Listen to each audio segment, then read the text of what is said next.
Jelgavas novada Lielberzes pagastā kā kurināmais dabas gāze tiek izmantota jau otro gadu desmitu. Apkurses firmas šeit nav. Katrai mājai ir sava iedzīvotājiem piederoša katlu māja. Līgums ar Latvijas gāzi noslēgts pašvaldības uzņēmumam Palīgs Sev, kas arī izraksta rēķinus un iekasē naudiņu gan par apkuri, gan citiem komunālajiem pakalpojumiem. Līdz ar ekonomisko krīzi savstarpēji savienotā ķēdīte ir sašķobījusies.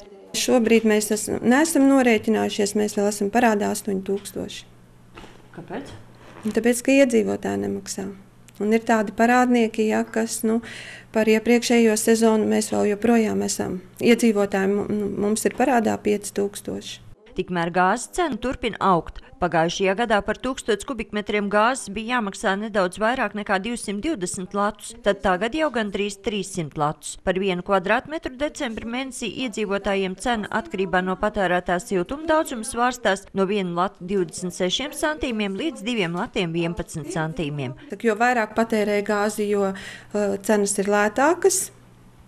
Jā, bet mēs tā kā esam mazie, mēs piedaram pie maziem patērētājiem, līdz ar to mums ir gāzes cenas augstas. Vai jūs vēl to variet nomaksāt? Pagaidām kaut kā jau izvilksim vēl. Meita aizbrauc uz Angliju un tā palīdzēs vai kā. Ko kaimiņš saka?